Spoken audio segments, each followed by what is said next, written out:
Nestled in the coal region of Pennsylvania lies the city of Pottsville, home of America's oldest brewery, Yuengling. Founded in 1829 by German D.G. Yuengling, the company has survived fire, prohibition, and economic uncertainty to now stand as the largest American-owned producer of beer.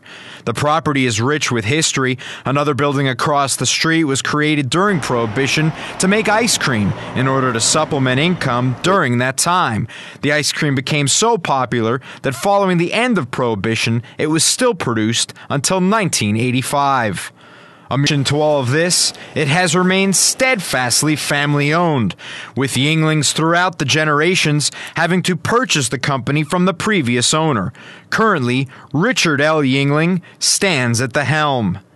I just always felt that we could modernize the place, and my dad and his brother owned the company back in the 60s. My grandfather died in 1963, and they took it over, and they didn't have the money to do a lot of the things that I wanted to do. And 1973, I got disgusted and left. He left the company to go into distribution, which gave him a different perspective for when he returned. It was a very learning experience, and it's something that I'm glad I did. It wasn't something I really wanted to do, but it worked out well. Sure to tune in tomorrow night as I bring you more from this little-known historic landmark.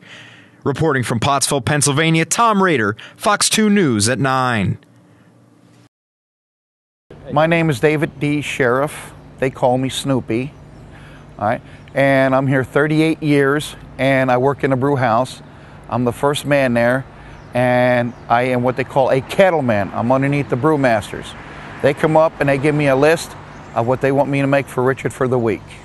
David D. Snoopy Sheriff has been the first man in the historic Yuengling Brewery every morning, starting the brewmaking process for almost 40 years.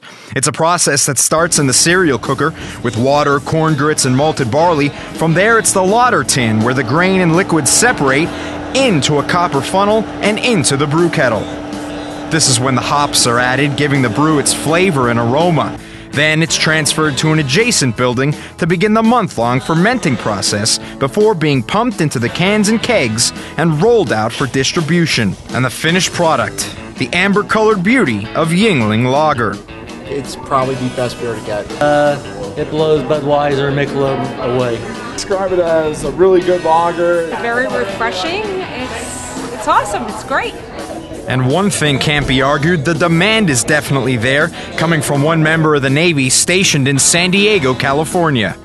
I would do drastic things to get a case of Yuengling. And what does the boss have to say about pushing further west? Well, we'll see where we end up this year. We're having another good year this year, and see if we have the capacity to handle any new states. But we go in states that are adjacent to a successfully marketed state that we currently have. In other words, we will go from Tennessee and Ohio. We might go to Kentucky, and then we might go to Indiana, or we might go into the New England states. We don't know yet what we're going to do. It depends on how much capacity we have when we find out what happens this year.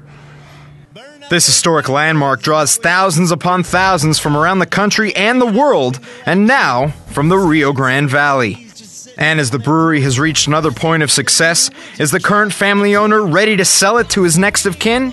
What I'll do, I don't know. I'm looking forward to turning it over to them, but I'm not ready to retire yet, so I don't know. And Yuengling is definitely a company that has proven that slow and steady does win the race. Reporting from Pottsville, Pennsylvania, Tom Rader, Fox 2 News at 9.